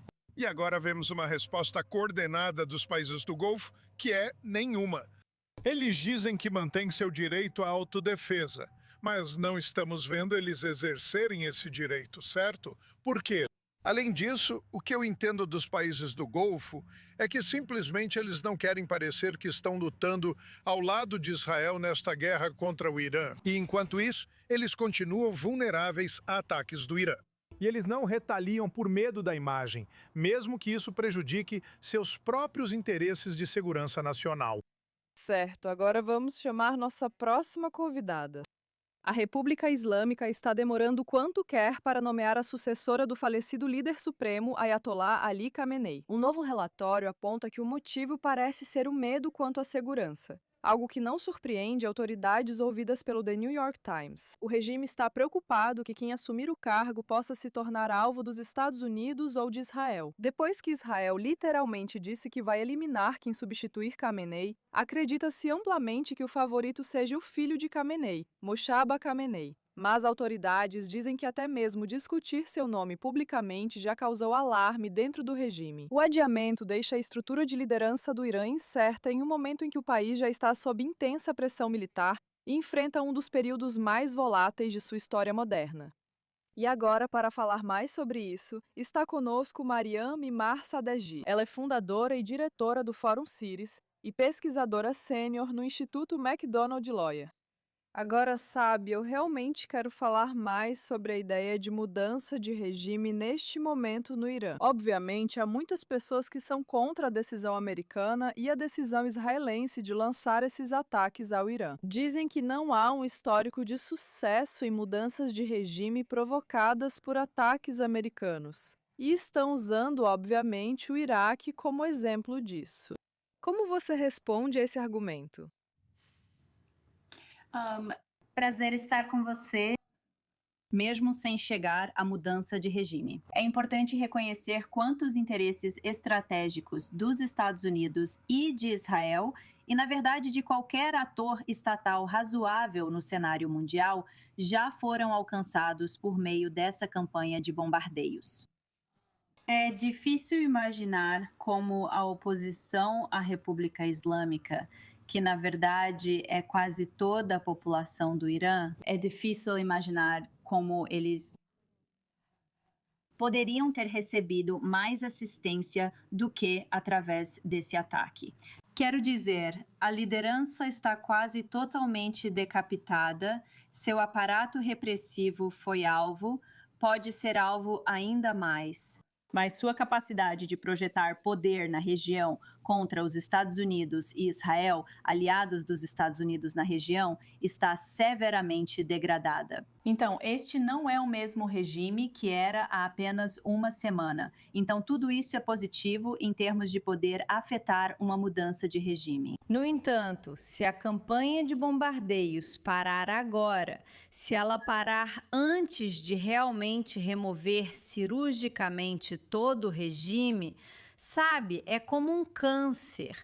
Muitas vezes tem sido chamado de câncer. E agora, os Estados Unidos e Israel estão realizando uma cirurgia nesse câncer. Se a cirurgia for interrompida prematuramente e partes do regime forem deixadas para sobreviver, isso seria prejudicial. Seria prejudicial para o povo do Irã, para a perspectiva de mudança de regime. E, claro, aos interesses de segurança que os Estados Unidos e Israel estão buscando. Então, neste momento, neste ponto, é extremamente importante, acima de tudo, que a campanha militar continue com sucesso, como tem sido bem sucedida até agora. Claro, o presidente dos Estados Unidos, Donald Trump, diz que quer estar envolvido na escolha de quem vai assumir o Irã após o que seria a queda do regime islâmico. Isso ainda não foi oficialmente listado pelos Estados Unidos como o objetivo principal da campanha. Embora isso tenha sido mencionado anteriormente por Trump em comentários que ele fez, que foram, eu acho, não oficiais, eu acho. A pergunta seria, claro, quais são as opções disponíveis neste momento? Porque ele descartou a ideia do filho de bicha, Reza Pahlavi, como sendo uma boa opção. Obviamente, ele está se referindo a Mojtaba Khamenei, que é filho de Ali Khamenei, como alguém que simplesmente não é uma pessoa aceitável. Mas será que poderíamos considerar uma situação ou ver uma situação em que ele basicamente nomearia ou endossaria a nomeação de alguém de dentro do regime islâmico? Bem, eu acho que, novamente, é cedo demais para dizer. E eu acho que é realmente importante que o aspecto militar dessa estratégia seja, antes de tudo, a prioridade, para que continue até que o câncer seja removido. Politicamente, acho que estaremos em situação diferente. Mas eu acho que Trump provavelmente sente que precisa responder de alguma forma à ideia de Mojtaba Bohemian ser nomeado, ou ao fato de seu nome estar sendo discutido de qualquer maneira. E então, claro, ele é contra Trump, é contra Mojtaba Khamenei. Mas o fato de ele estar até falando sobre isso é um pouco desconcertante. Porque isso aponta para um cenário tipo Venezuela, onde alguém do regime será escolhido como sucessor, o que seria um anátema. O povo iraniano, o povo israelense, qualquer pessoa que conheça esse regime, sabe que ele não é capaz de se moderar ou se reformar? O que o Trump provavelmente vai fazer? Eu não sei se é possível fazer qualquer coisa além de reunir um grupo de pessoas. Claro, o povo iraniano já gritou o nome de Reza Pahlavi, deixou claro que, pelo menos em relação a uma figura simbólica para liderar o período de transição, ele é o principal candidato para essa posição aos olhos do povo iraniano. E sim, ele vem de fora, mas é exatamente esse o valor que ele traz. Ele não faz parte do regime. Ele não foi corrompido por 47 anos de governo totalitário, de governo ideológico, e é por isso que o povo tem gritado o nome dele. Mas vamos ver, quero dizer, pode ser possível. O governo dos Estados Unidos prefere ter uma coalizão que sente e navegue por esse período de transição juntos, e talvez os Estados Unidos até queiram fazer parte dessa coalizão. Alguém do regime que seja considerado, entre aspas, uma figura pragmática, mas não tenho certeza se o povo iraniano aceitaria isso. Sim, bom, sabe, eu quero só voltar ao que estamos vendo acontecer agora mesmo na República Islâmica. O quanto essa incerteza no topo do regime afeta a capacidade da República Islâmica de funcionar ou manter o controle dentro do país. Com o quase total apagão da internet, é difícil entender o que os iranianos estão vivendo. E o quão fortes, você poderia dizer, as forças da Guarda Revolucionária e as forças Basij realmente são no terreno. Sim, bem, por muitos anos, Reza Pahlavi tentou inspirar deserções do regime, que é exatamente o que o Trump é a estratégia agora, continuar apelando ao regime e oferecer pelo menos a promessa de imunidade total, como uma forma de afastá-los do regime, de dividir e conquistar o regime, se você quiser. No entanto, sabe, Pahlavi nunca conseguiu fazer isso. Mesmo depois do massacre, ele não conseguiu trazê-los para o regime. Pessoas de dentro para verem o quão horrível é o regime do qual fazem parte e para se separarem e enxergarem um futuro melhor para si mesmas e para suas famílias. E agora Trump, até agora, também não conseguiu fazer isso, separar partes do regime. Mas as coisas podem mudar, porque o regime vai estar sob cada vez mais pressão, vai enxergar cada vez menos um futuro para si mesmo. E eu acho que vão surgir oportunistas, e é isso que eles são. Quero dizer, não devemos ter ilusões. Qualquer um que se afaste desse regime agora não está fazendo isso. Por bondade de coração, eles estão fazendo isso para sobreviver, para se sustentarem e sustentarem suas famílias. Podemos ver um pouco disso. Certo, Mariam, muito obrigado por estar conosco nessa análise. Foi interessante ouvir sua opinião. Quero dizer agora que estamos vendo alertas vermelhos no norte de Israel, bem na fronteira com o Líbano. Parece que há outra infiltração. Se há um drone ou um foguete, é um alarme de foguete. Certo. O que você pode nos dizer sobre isso? Área, alarmes de foguete em Metula. Como eu disse, durante toda a noite vimos várias ondas contínuas no norte de Israel, praticamente desde que o Hezbollah entrou na guerra na manhã de segunda-feira. Eles têm intensificado seus ataques e, se no centro de Israel houve alguns ataques ao longo do dia, aqui no norte foram vários. Estamos vendo vários ataques por hora, mais ou menos. Os moradores do norte estão sofrendo o peso dos ataques durante esta guerra. Agora, a liderança militar e política de Israel está determinada a não evacuar os moradores do norte de Israel. Eles não querem repetir as imagens do auge da guerra com o Hezbollah, quando dezenas de milhares foram evacuados de suas casas. Mas é exatamente isso que o Hezbollah está buscando. Tentando, de certa forma, igualar as centenas de milhares evacuando o sul do Líbano, os subúrbios ao sul de Beirute e o norte de Israel. Vamos passar rapidamente para Balir Sladin. Ela é nossa correspondente que está, na verdade, no norte de Israel neste momento. Balir, conte para a gente o que está acontecendo. Sim, os alarmes acabaram de disparar em Mituda, bem na fronteira, na cidade ali, e ainda estamos esperando, é claro, pelo resultado desse ataque. Aparentemente, uma rajada de foguetes foi disparada em direção àquela comunidade do norte. Isso aconteceu simultaneamente, na verdade, com os ataques israelenses na região de Bica, na parte ocidental, ou na verdade na parte oriental, desculpe, do Líbano. Essa, claro, tem sido uma fortaleza do Hezbollah, que foi alvo das forças israelenses várias vezes desde o início das hostilidades. Segundo as forças de defesa de Israel, cerca de 500 alvos já foram atingidos desde o início do confronto. Os alvos incluem quartéis generais do Hezbollah e da Guarda Revolucionária Iraniana, indicando que Israel está de fato mirando na Guarda Revolucionária Iraniana. E as atividades que eles estão realizando para ajudar o Hezbollah a atacar Israel nesta guerra como um todo. E essa é, claro, a situação aqui no norte, enquanto ouvimos jatos de combate o tempo todo, na verdade, aqui acima de nossas cabeças. Aparentemente, claro, indo para o Líbano e atacando tanto em Al-Bikar, no sul e sul do Líbano, quanto em Beirute, estamos recebendo esses alertas contínuos na fronteira de Israel com o Líbano. A Galileia Ocidental, a Alta Galileia, todas foram atacadas por drones ou foguetes ao longo desta noite. E aparentemente essa é a tática do Hezbollah neste momento para continuar atacando. Aliás, o Hezbollah emitiu uma ordem simbólica, vamos chamar assim, de evacuação para o povo de Israel que vive na fronteira. Hoje tivemos Israel Katz falando, o ministro da Defesa, dizendo que ninguém será evacuado. Essa é a garantia do governo israelense e também do exército israelense de que eles não querem evacuar desta vez. Eles não querem cometer esse erro, entre aspas, que fizeram em 2023. Eu estava lá, na verdade, em 2023. Quando as pessoas do norte foram evacuadas, isso foi muito, muito problemático e eles não querem repetir isso novamente.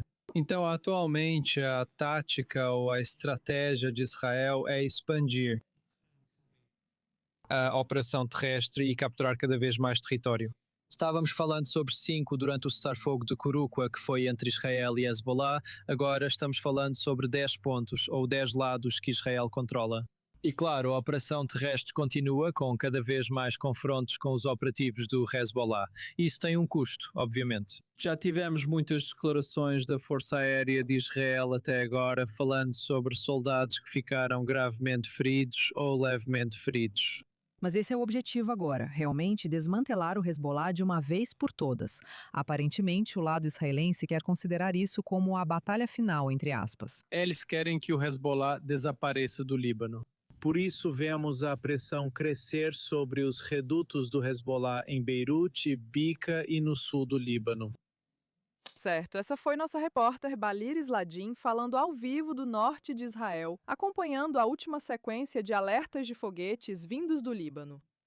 O Azerbaijão diz ter impedido ataques terroristas iranianos em seu território, um dia após acusar o Irã de lançar drones contra um aeroporto e uma escola na fronteira. O Serviço de Segurança do Estado do país afirma que prendeu 7 cidadãos azerbaijanos em conexão com a Guarda Revolucionária Iraniana. Isso acontece depois que o Azerbaijão retirou seus diplomatas do Irã, após 4 drones iranianos supostamente cruzarem a fronteira. Como eu disse, atingindo aquele aeroporto e áreas próximas a uma escola, resultando no ferimento de 4 pessoas diferentes.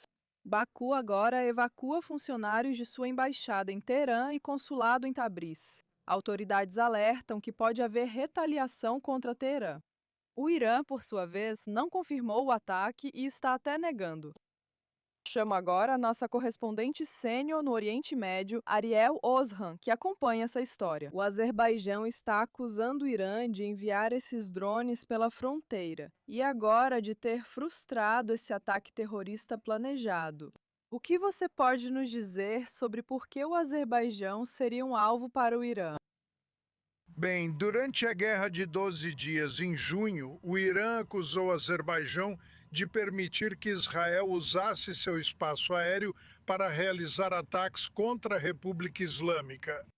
Os laços entre Israel e Azerbaijão têm se estreitado consistentemente nos últimos anos. Na verdade, Baku é um destino turístico muito popular para israelenses. Há muitos comércios entre os dois países. Então isso seria meio que um sinal para o Azerbaijão não se envolver, não permitir que Israel use seu território. Na verdade, acho que podemos dizer isso. Exceto pelos países nas proximidades imediatas do Irã, os ataques iranianos contra países mais distantes, por exemplo, Chipre, Turquia. O Azerbaijão fica bem na fronteira, mas, em termos de, você sabe, não é um país do Golfo e não tem essas bases americanas ativas, que o Irã está acusando os países do Golfo de abrigarem. Esses ataques contra, como mencionei, Chipre, Turquia, Azerbaijão, são mais uma mensagem de Teherã. Não se envolvam, não entrem nessa disputa, não permitam que seu território seja usado por forças israelenses, americanas ou britânicas para atacar o Irã. Há muitos que afirmam que isso é mais um de uma série de erros de cálculo por parte do Irã. E, de fato, a resposta do Azerbaijão foi muito contundente.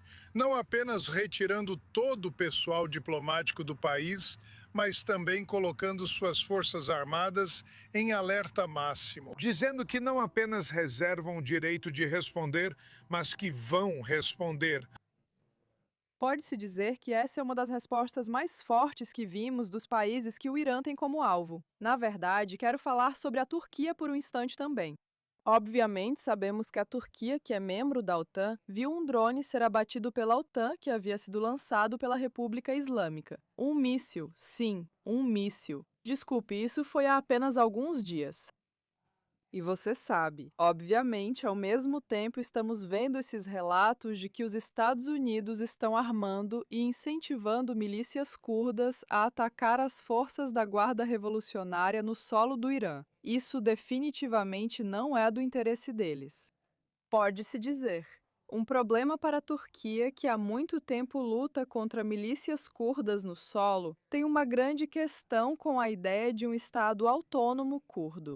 Que tipo de resposta podemos esperar da Turquia diante desses desdobramentos com os Estados Unidos? E se poderíamos ou não ver a Turquia se envolver em um ataque real ao Irã?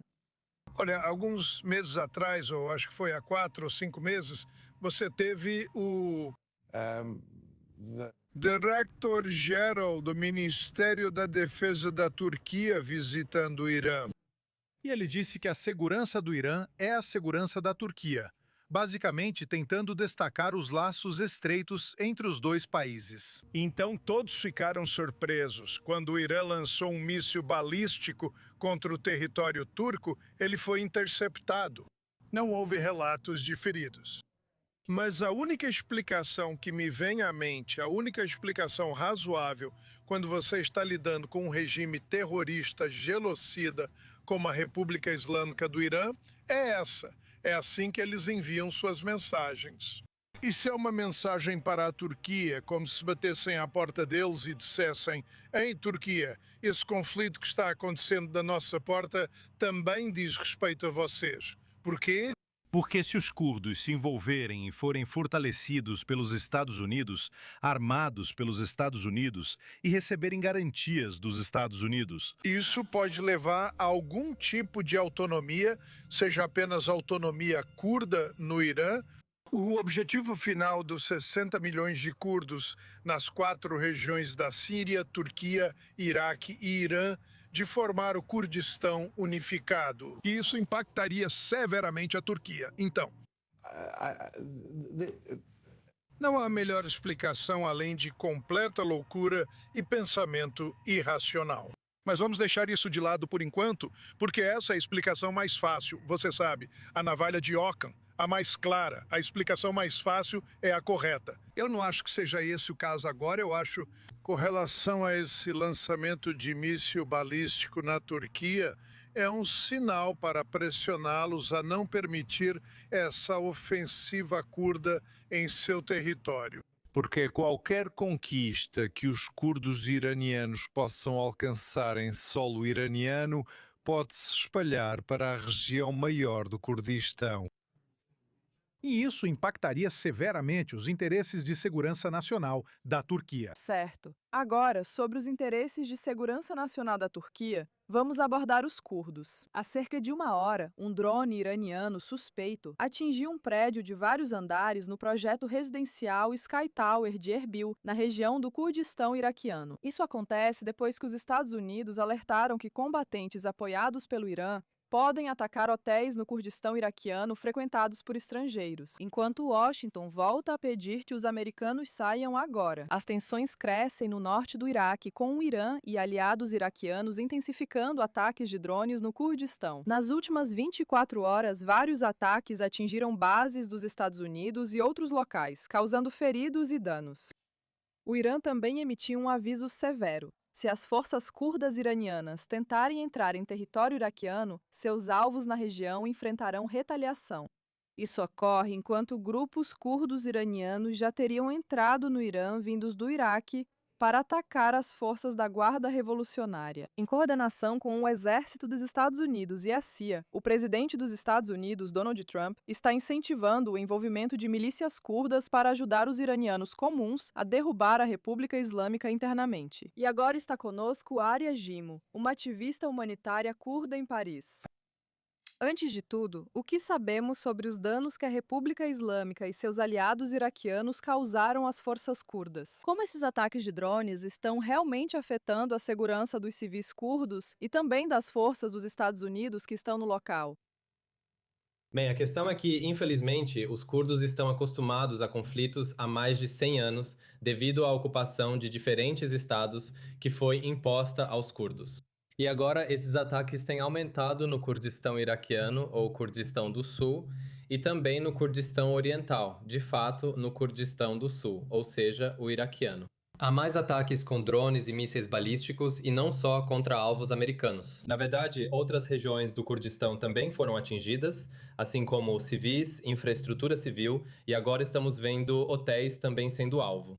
E o conflito mais recente que a região teve, especificamente o Kurdistão do Sul, foi contra o ISIS.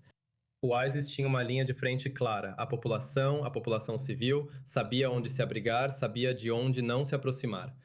Mas com o Irã, eles estão atingindo toda a região, então o medo entre os civis no local é muito maior e mais importante do que era antes. As milícias curdas têm pessoal e experiências suficientes para enfrentar o IRGC, ou precisarão de mais apoio no terreno? E se sim, quais outros grupos dentro do Irã poderiam realmente se juntar e ajudar nessa luta?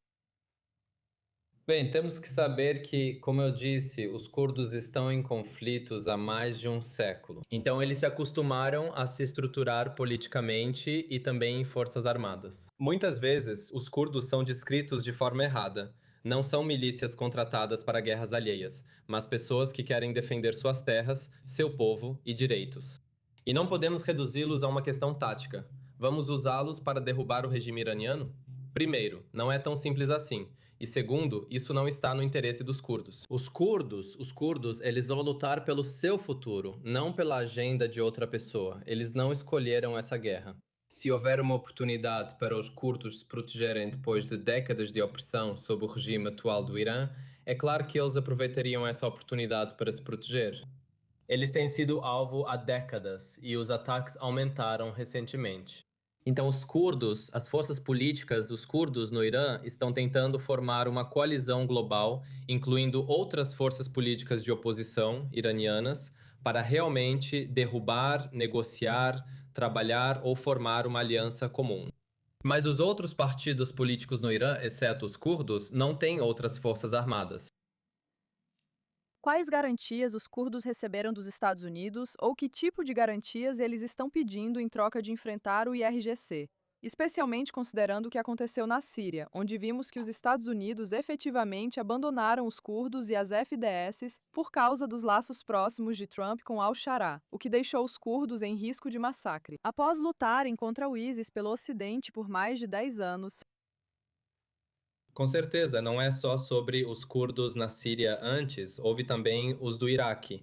E em breve pode ser a vez dos curdos no Irã, porque somos vistos como forças geopolíticas, como um ativo estratégico, mas não é o caso.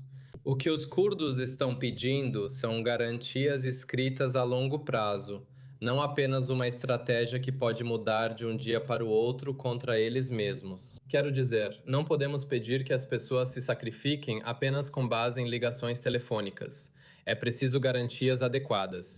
Eles aprenderam por experiências dolorosas, com milhares de mortes.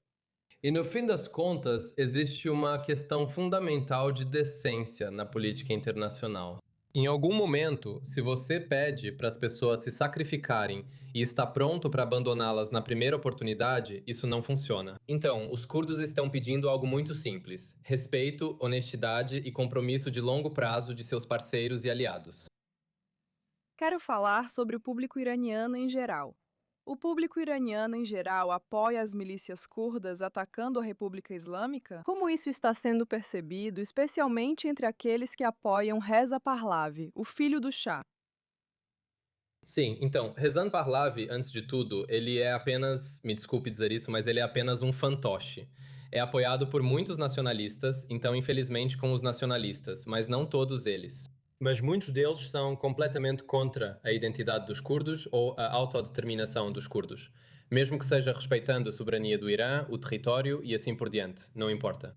O que estamos vendo é que, no Irã, a internet sofre uma forte censura e agora foi completamente cortada. Não vemos a reação da população no local, mas conseguimos entender um pouco. Com as milícias e sua comunidade no Iraque, que estão um pouco no meio, vimos que os curdos foram influenciados por fake news que circulam. Já estamos envolvidos, recebendo armas e iniciando uma invasão.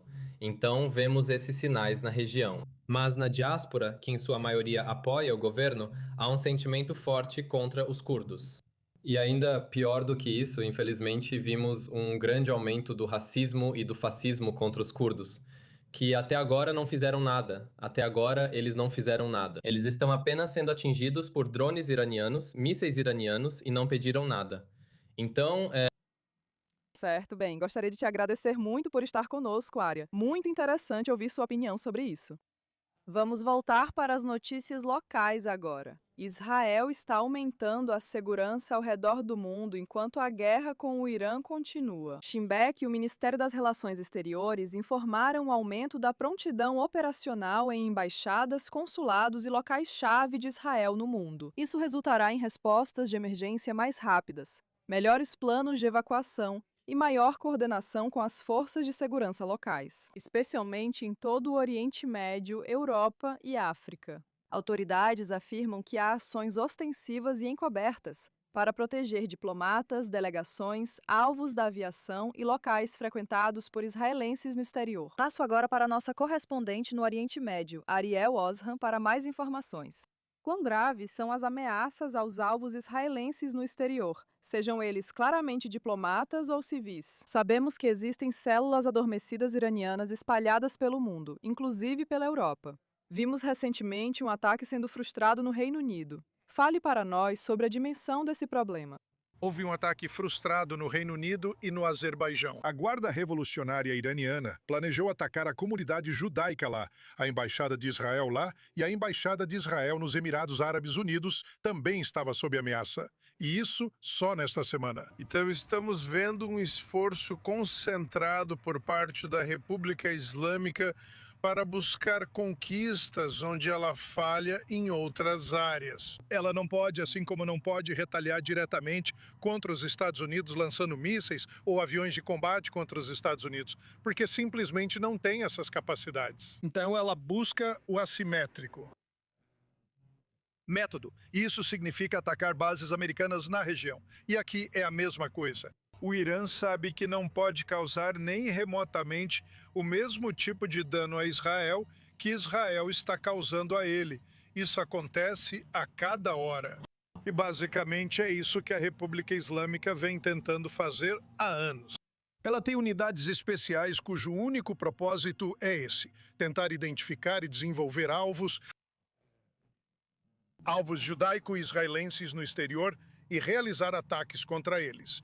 O Azerbaijão é um dos principais. Áreas que eles tentaram usar, a Turquia é outra, os Emirados Árabes Unidos se tornaram outra ameaça emergente e é isso que eles estão tentando fazer. Eles sabem que não conseguem igualar o poder de fogo nem a inteligência de Israel. Sofisticação. Então, simplesmente, eles usam mercenários locais, criminosos locais, com dupla nacionalidade, para tentar usá-los em ataques contra judeus e israelenses. As autoridades de segurança estão muito cientes disso e estão trabalhando em estreita coordenação com as autoridades de segurança locais nesses respectivos países. Como mencionei, principalmente Turquia, Azerbaijão e os Emirados Árabes Unidos, mas também outros países que já vimos. Também vimos isso na Europa, por exemplo, e na Alemanha. Então, isso é algo que vem acontecendo e não é algo que vai mudar durante esta guerra. Certo? Você sabe, obviamente, estamos vendo agora esses relatos de que o primeiro-ministro de Israel teve uma rara ligação telefônica esta semana com o presidente dos Emirados Árabes Unidos, Mohammed bin Zayed. Você acabou de falar sobre ameaças que podem surgir nos Emirados Árabes Unidos, obviamente, nos Emirados Árabes Unidos. E também estamos vendo esses voos de repatriação acontecendo agora. Acho que o que eu quero te perguntar é, sabe, existe essa percepção de que os israelenses estão mais seguros em Israel durante a guerra? Essa é uma suposição justa? Olha, você tem que perguntar aos israelenses. Muitos dizem que quando entram em um shopping no exterior e não precisam passar por um posto de segurança, acabam se sentindo menos seguros nesse shopping. Porque sabem que em Israel, após o posto de segurança, estão seguros. Sem esse posto, ao entrar no shopping, qualquer coisa pode acontecer. Eu não vou detalhar as várias ameaças, mas no fim das contas, os israelenses infelizmente se acostumaram a viver sob ameaça de segurança. Mas também, o motivo pelo qual eles aprenderam a conviver com isso é porque Israel tem tantos níveis diferentes de segurança. Protegendo-os, mantendo essa situação para permitir que a vida normal continue. E isso é algo que fora de Israel você não tem. E isso faz parte da realidade complexa aqui em Israel. Certo, bem. Agora vamos passar para outra questão que Israel e os Estados Unidos estão enfrentando. Autoridades dos Estados Unidos afirmam que a Rússia tem passado discretamente ao Irã informações de inteligência sobre posições militares dos Estados Unidos, como navios de guerra e aeronaves, desde o início dos ataques Estados Unidos-Israel no sábado. De acordo com relatos, o alcance do apoio de Moscou não está totalmente claro, mas uma fonte o descreve como um esforço bastante abrangente. Isso ocorre apesar de declarações dos Estados Unidos minimizando o papel da Rússia no conflito. Ambos têm longa história de cooperação militar e estratégica. Claro, Rússia e Irã, cuja parceria formal remonta a um acordo assinado em janeiro de 2025. Agora, juntando-se a nós de Washington, está Ana Borchevskaya, uma pesquisadora sênior do Instituto de Washington para a Política do Oriente Próximo. O compartilhamento de inteligência da Rússia pode alterar significativamente a dinâmica das forças dos Estados Unidos no terreno?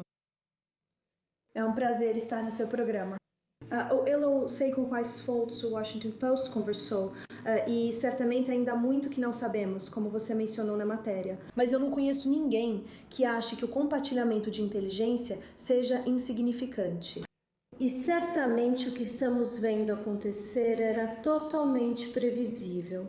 A Rússia não iria fornecer assistência militar direta ao Irã, mas certamente iria ajudar o Irã de várias outras maneiras, para aumentar o custo do envolvimento dos Estados Unidos nesta guerra.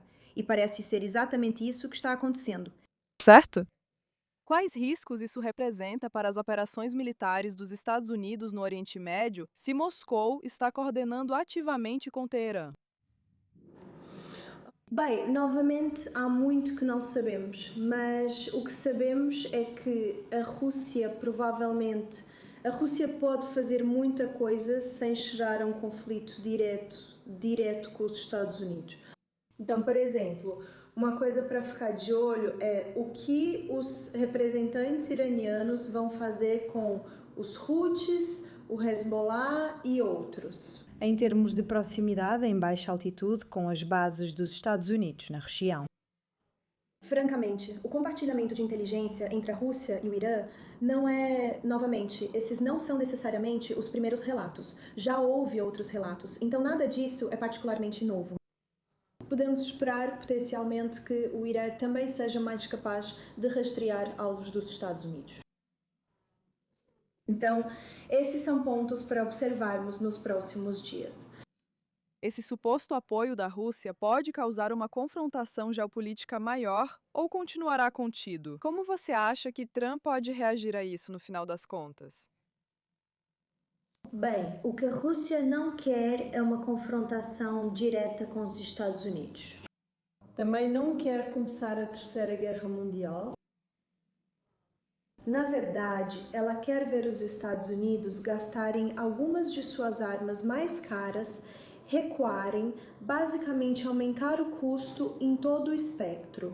E, novamente, o que isso nos mostra é que há muito que a Rússia pode fazer abaixo do nível de um confronto direto. E, portanto, quando Trump e outros altos funcionários dos Estados Unidos falam sobre a Rússia, e em termos de, novamente, para fazer referência ao seu relatório anterior, em termos de minimizar o papel da Rússia, tudo isso depende do pior cenário possível e, novamente, que é a cooperação direta da Rússia. Mas, na verdade, o mais importante a lembrar ao analisarmos esses eventos é justamente o oposto. Não é assistência militar direta, mas todos esses outros tipos de atividades que podem aumentar o custo, que podem complicar nossos esforços nesta guerra, e é exatamente isso que estamos vendo acontecer hoje. Agradeço muito por ter participado dessa análise conosco. Com o aumento dos ataques aéreos israelenses ao Irã, os responsáveis pela missão relatam publicamente operações intensas e um senso de dever que pode influenciar o futuro do Oriente Médio. Veja mais detalhes na próxima reportagem. Agora estamos com 2 dos heróis responsáveis pelos ataques no Irã. Olá, Coronel Ayin e Ministra Aleph. O povo judeu inteiro está torcendo por vocês, e não só o povo judeu, mas também o povo iraniano e muito mais. Então, muito obrigada. Shalom, Rav. Muito obrigado, boa noite. Vou começar com você, Coronel Inhaim. Esta é sua primeira missão. Desde 1998, você é piloto, participou de todas as operações e teve papel importante com o povo de Tel Aviv, agora na Sherhagat, que é diferente. A intensidade é diferente, o número de aviões que produzimos, o número que usamos e implantamos é significativamente mais intenso. Estou prestes a, não sei há quanto tempo estou aqui. Esta operação é talvez a operação que vai mudar a cara do Oriente Médio. Certamente vivemos no Estado de Israel e, portanto, todos nós fazemos todos os esforços necessários para que esta operação realmente tenha sucesso e talvez crie um novo Oriente Médio. Sim, vamos perguntar o que você fará agora, mas antes de você chegar e ver de cima os sons de Teherã e do Irã, há algum momento emocionante? A empolgação basicamente termina assim que abrimos as pistas de pouso e o avião começa a seguir a rota. A partir daqui, você corre e opera quase automaticamente, manualmente e de forma sincronizada. E a sequência de eventos é muito intensa, tudo acontece no segundo exato, muito concentrado, quase não há tempo para desacelerar. Só no voo de retorno é que você começa a desacelerar as percepções, especialmente quando vemos o Estado de Israel à distância e ele vai se aproximando. Então, somos tomados por um sentimento de humildade e orgulho e recebemos um impulso e energia renovada para voar e começar o próximo voo. É emocionante pensar nesses momentos e no seu trabalho lá protegendo o nosso país e povo. Ministra Aleph, como comandante no ataque e responsável por enviar os aviões, há alguma cerimônia, oração ou pensamento especial que sempre surge logo após a partida? Não há um pensamento específico que vem à mente, é algo que fazemos todos os dias e estamos prontos para qualquer missão e já ajustamos a missão há muito tempo. Nosso objetivo é preparar o avião que vai para o destino, que chega ao destino e retorna em paz. E todos estão focados no objetivo de proteger o país, de proteger os cidadãos, para que possam dormir em paz. Aleph, você tem 4 filhos em casa. Ministra Aleph, você tem 3 filhos. Eles são muito alegres. O quanto sabem sobre o trabalho dos pais? Sim. Claro, as crianças vivem nas bases da Força Aérea.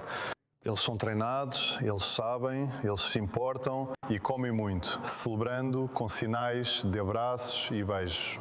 Eu principalmente digo a eles que os amo e que eles devem facilitar a vida da mãe deles. Sim, muito importante. E você, o que acha? Antes de eu ir para a missão e começar a trabalhar, digo a eles que os amo e que eles geralmente ajudam minha mãe em casa, que eles a protegem e que ela deve protegê-los e que ninguém deve mexer com eles.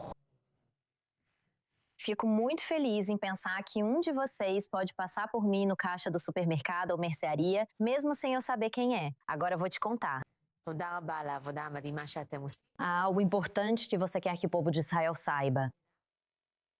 Que o povo de Israel saiba que as forças de defesa de Israel e a Força Aérea estão fazendo o seu trabalho. Que estamos fazendo um trabalho bom e confiável. E que seremos capazes de cumprir as tarefas que nos são exigidas. E especialmente que o povo de Israel siga as instruções da Força Aérea e se proteja. Incrível, você é incrível. Que Deus te abençoe e muito obrigada. Muito interessante. O Egito agora soa o alarme, pois a guerra no Oriente Médio com o Irã ameaça se expandir além do campo de batalha. O presidente Abdel Fattah al-Sisi declarou o país em estado de quase emergência. Alerta que a inflação alta e o colapso da moeda podem afetar o país e que comerciantes que subirem preços podem ser julgados por tribunais militares. A libra egípcia caiu para o menor valor em 8 meses em relação ao dólar. Com companhias de navegação desviando rotas pela África em vez do Canal de Suez, a vital rota comercial do Cairo está sob pressão. Sisi solicitou mediação urgente para parar os combates, mas a recusa do Irã em negociar o cessar-fogo pode aumentar a pressão econômica sobre o Egito. E claramente, Trump não quer ver nada acontecer aqui além de uma rendição total, como ele postou em suas redes sociais. Vamos falar com nossa correspondente no Oriente Médio, Ariel Osron, para saber mais. O Egito, curiosamente, é uma das poucas nações árabes que ainda não foi alvo de ataques iranianos. Por isso, eles vão sediar a cúpula de emergência da Liga Árabe no domingo. Certo? O que você acha dessa decisão da República Islâmica? E, obviamente, como o Egito vai se sair dentro do espectro mais amplo de todas as questões que estão acontecendo regionalmente. Certo, então, anteriormente, nós descrevemos por que o Irã, em sua visão, uma visão distorcida, devemos dizer, está atacando os países do Golfo em sua vizinhança imediata, porque eles abrigam bases americanas. E então, por que decidiu realizar ataques contra o segundo círculo de países, Azerbaijão, Turquia e Chipre, como uma forma de tentar enviar uma mensagem, colocando o Egito na equação? Isso seria o maior erro de cálculo de todos. As Forças Armadas do Egito são muito fortes, muito poderosas e não vão aceitar um ataque desses, você sabe, de braços cruzados. E não terá medo de retaliar. Este é o Egito sob Sisi. Não terá medo de retaliar contra o Irã. Olha, temos que analisar o estado das relações entre Teherã e Cairo. Elas não têm sido boas nas últimas décadas, mas nos últimos meses eles têm tentado, de certa forma, diminuir as diferenças e aproximar os países. Realmente não há um motivo imediato para o Irã querer envolver o Egito nessa situação, sabe? O motivo pelo qual, um dos principais motivos pelos quais eles estão atacando os países do Golfo é para chegar a uma situação em que pressionem os Estados Unidos a parar a guerra. Mas não é assim que o Egito funciona. O Egito não vai permitir que um ataque desses fique sem resposta. Isso vai abrir um mundo inteiro de dor para o Irã, ou melhor dizendo, um mundo inteiro de problemas para o Irã. E por isso, esse é apenas um erro de cálculo a mais, que os iranianos, pelo menos neste momento, não decidiram cometer.